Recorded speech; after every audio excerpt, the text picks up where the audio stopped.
मधवापुर प्रखंड के औरा गांव स्थित ब्रह्म स्थान के प्रांगण में 7 दिवसीय सरस संगीत में श्रीमद् भागवत कथा ज्ञान यज्ञ को लेकर 551 कुमारी कन्या और महिलाओं द्वारा कलश यात्रा निकाली गई।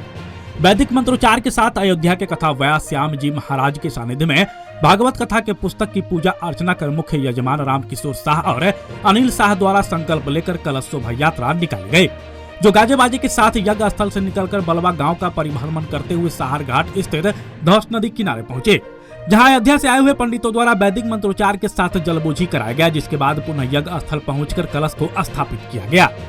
इस दौरान कलश यात्री की सेवा में पटना हाईकोर्ट के अधिवक्ता उदय कुमार, जीवछ महतो, आश नारायण यादव, वीरेंद्र यादव, सुनील कुमार यादव, रविंद्र कुमार यादव, देवेंद्र कुमार, हरेंद्र यादव, राम प्रबोध यादव, रंजित मंडल, संजीत यादव और गणेश महतो समेत सैकड़ों वॉलंटियर लगे हुए थे। इस धार्मिक अनुष्ठान में हजारों की संख्या में महिला पुरुष शामिल हुए। इस अवसर पर महाराज जी ने बताया कि हर मनुष्य को अपने जीवन में भागवत प्राप्ति का मार्ग अपनाना चाहिए। जब तक जीव भगवान से नहीं जुड़ेगा तब तक उसका कल्याण नहीं होने वाला। उन्होंने कथा के महत्व पर प्रकाश डालते हुए कि कथा का संदेश हर व्यक्ति के अपने जीवन में भागवत प्राप्ति का मार्ग अपनाना चाहिए। जब तक जीव भगवान से नहीं जुड़ेगा तब तक उसका कल्याण होने वाला नहीं है। भले ही वह जानबूझकर या अपने बुद्धि के अनुसार संसार में जितने भी कर्म करता है, वह सोचता है कि मैं सबसे श्रेष्ठ कर्म करता हूँ। उस व्यक्ति को जरूर श्रेष्ठ लगता होगा, मगर जब भगवान से नहीं जुड़ेगा तब तक उसका कल्याण और इस संसार के आवागमन से मुक्ति नहीं मिलेगी। महाराज जी ने कहा कि जो व्यक्ति हिंसक प्रवृत्ति अपनाते हैं, लोगों के घर में चोरी डकैती और लूटपाट करते हैं, ऐसे लोग धर्म के विरुद्ध है।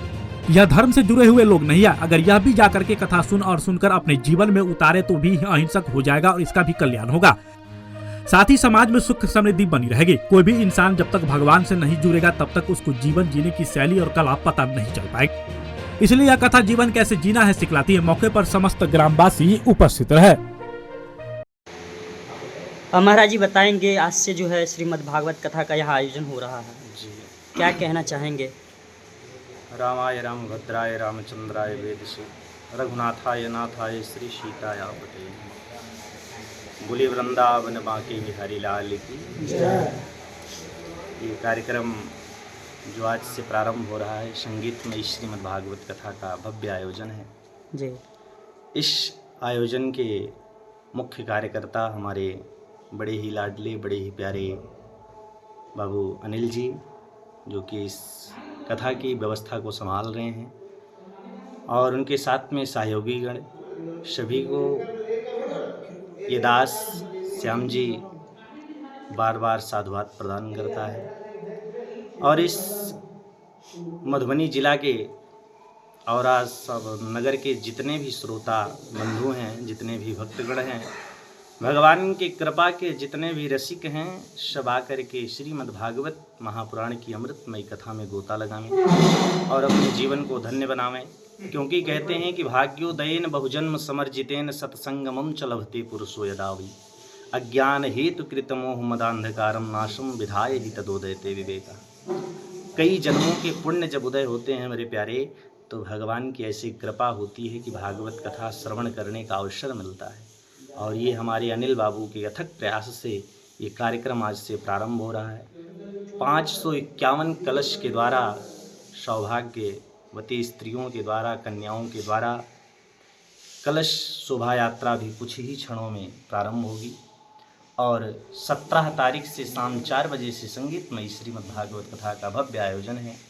आप लोग आइए और इस दास की मुखारविंद से आप लोग कथा को श्रवण करके और अपने जीवन को धन्य बनाएं। जय श्री राम। इस कथा के माध्यम से मनुष्य को क्या संदेश दिया जा रहा है? देखिए, इस कथा के माध्यम से मनुष्य को बस एक ही संदेश देना है कि एक एक जल बिंदु निपातेना क्रमशः पूरिते घटः सह हेतु सर्व विद्यानाम धनस्य च धर्मस्य च।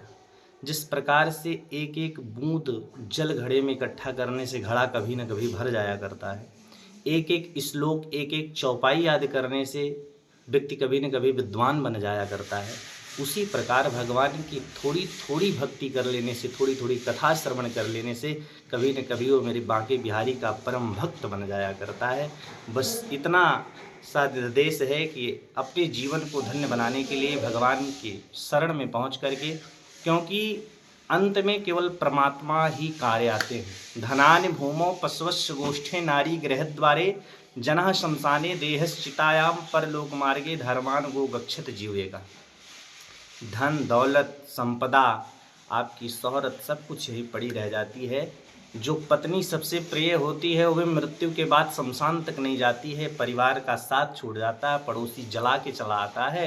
अंत समय में आपका किया हुआ धर्म, किया हुआ कर्म यही आपके साथ जाता है और सब कुछ यहीं रह जाता है। महाराज जी, चलते चलते अंत में उन लोगों के लिए क्या संदेश रहेगा जो गलत राह पे चल रहे हैं? देखिए, मैं तो ज़्यादा कुछ नहीं कह सकता उन लोगों के लिए, बस भगवान से ही प्रार्थना करता हूँ कि उनकी जो नास्तिकता है, जो नास्तिक बुद्धि वाले हैं, भगवान उनके हृदय में बैठ करके, क्योंकि सिया राम में सब जग जानी, करहूँ प्रणाम जोर जुग पानी। भगवान सबके हृदय में विराजमान है, लेकिन बस भगवान से इतनी प्रार्थना है कि प्रभु उनके ऊपर करुणा करके उनके ऊपर कृपा करें कि वो सद्मार्ग के पथिक हों। बस इतनी सी निवेदन है भगवान से। अपना परिचय देंगे? मैं अवध धाम से श्रद्धेय श्री श्याम जी महाराज, जो कि आप लोगों के मध्य में भगवान के अमृत में कथा श्रवण कराने के लिए उपस्थित हुए हैं। आप सभी लोग अवश्य पधारें और पंडाल की शोभा को बढ़ाते हुए इस दास के मुखारबिंदु से कथा का रसास्वादन करें। जय श्री राम, जय श्री राम। जी, बताएंगे आज से श्रीमद् भागवत कथा का आपके द्वारा आयोजन करवाया जा रहा है, कितना दिवसीय कार्यक्रम है? ये 7 दिवसीय कार्यक्रम है। 16 मार्च को आपको कलश यात्रा है 551, और 17 मार्च से 4 से 8 शाम को भागवत कथा का रसपान है। आप दोपहर 4 से लेके 8 बजे रात तक? 8 बजे रात तक। ये 7 दिवसीय है, 17 मार्च से लेके 23 मार्च तक। क्या उद्देश्य से यह आयोजन हो रहा है? ये उद्देश्य अपने माता पिता के आशीर्वाद के इसी उपलक्ष्य में आकार में। अच्छा, तो क्या अपील रहेगा श्रद्धालुओं से? अपील यही रहेगा श्रद्धालु से कि सब तन मन से सहयोग करें, अपना माँ राधा कृष्ण के शरण में जाके उनका कथा अनुसरण करें। अनुसरण करें। क्या परिचय हुआ आपका? मेरा नाम अनिल कुमार शाह। घर औरा। आप हमारे मधुबनी न्यूज़ को फेसबुक पे देख रहे हैं तो पेज को लाइक करें, यूट्यूब से देख रहे हैं तो हमारे चैनल को सब्सक्राइब करें और बेल आइकन को दबाना ना भूलें।